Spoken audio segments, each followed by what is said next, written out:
Alright, tonight's goal is to install this belt grinder onto our 8-inch Mastercraft bench grinder. Got everything torn apart on the bench right here, and the goal for this is to use it on our international harvester project. So currently over here on the truck, we're working on building some cab mounts. So we got a bunch of steel here, and over there some wood that we're messing around. We're going to mount to the original factory mounts for the old chassis.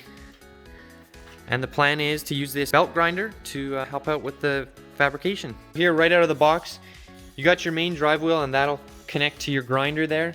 That's going to mount somewhere in there. Then they have a sanding pad that'll eventually mount right there. And then in addition, you're going to have a 48-inch belt here. It runs along the outer wheel and then connects right off the grinder. To begin with, I just unscrewed the original guard, and then we'll be able to use the universal mount here to install the new belt grinder. I'm going to use this collar. It's used to help align the universal mounting kit. Got all the screws mounted here so I can remove the alignment tool, and then we just slide on the wheel here. There you go. Now tighten it down.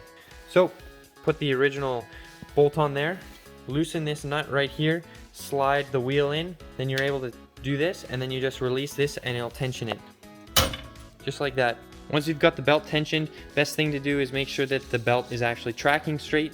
So one thing you can do to adjust that is this cam lever, and that'll twist this plate but also the wheel.